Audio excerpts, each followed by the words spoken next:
Hey, welcome back to Tiger Talk. On this week's episode, we are asked to discuss and record an editorial piece on what matters most to us.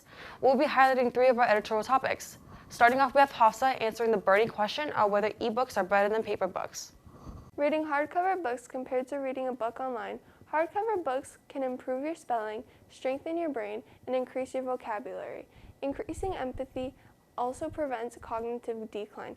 Hardcover books can also aid sleep, while the blue light from a computer can keep you awake for a while. The blue lights are harmful to your eyes. Just by having no electronics near you, it is proven to decrease your stress levels. The good thing about ebooks is that they're very easy to have with you. You just need your phone and you have access to thousands of books. It is also better for the environment, where about 320 million books get thrown away each year, which contributes to waste in the environment, where ebooks can't be thrown away and they get put in landfills. So my opinion is that hardcover books are better for the human body and should just be donated or given to a friend when you are done reading them. Thank you, Hafsa, for giving us some insight about that subject. Now we have Jaxiel discussing how the car community has been affected recently. Welcome to my editorial. I'll be talking about the RPM Act. To introduce this topic, the EPA has a plan to ban race cars and any aftermarket parts for their automotive vehicles. The car community is in shock and scared for their abilities to do what they love, and the RPM Act is a solution to overturn the EPA's idea.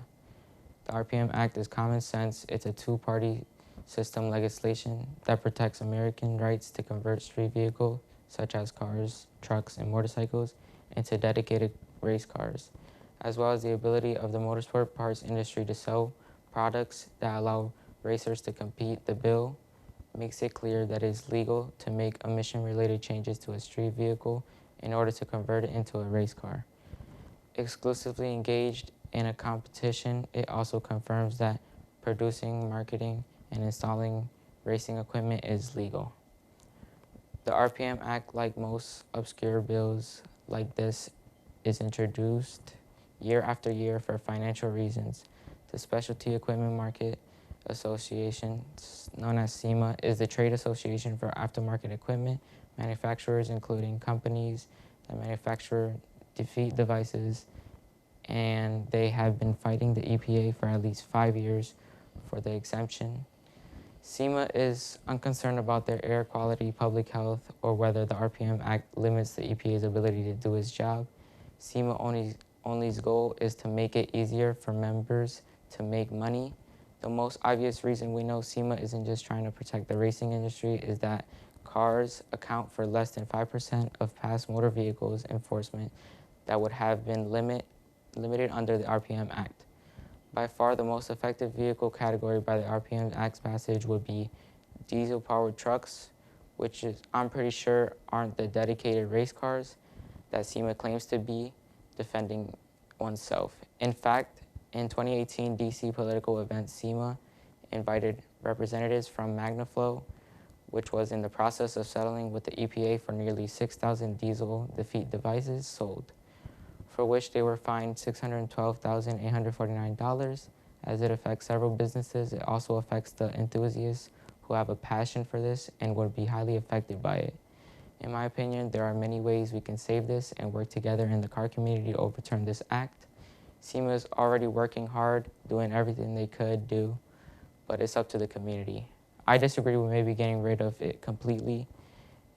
If I think they truly want to do something about race cars and modify, they should just add more restrictions. I don't think we could really do anything. It's the EPA's word over ours, unless we stand up and make a stand about it. Wow, I never knew how much impact companies have on the people who take care of their cars. Lastly, we have Eden talking about the recent news on Super League. The Super League has been added to soccer recently, and a lot of teams have not liked it. If the league takes place, it would take out the UEFA Champions League, which is a tournament where teams get selected to play depending on how good they are in their own league. Example, Liverpool is a team in the Premier League and is from England.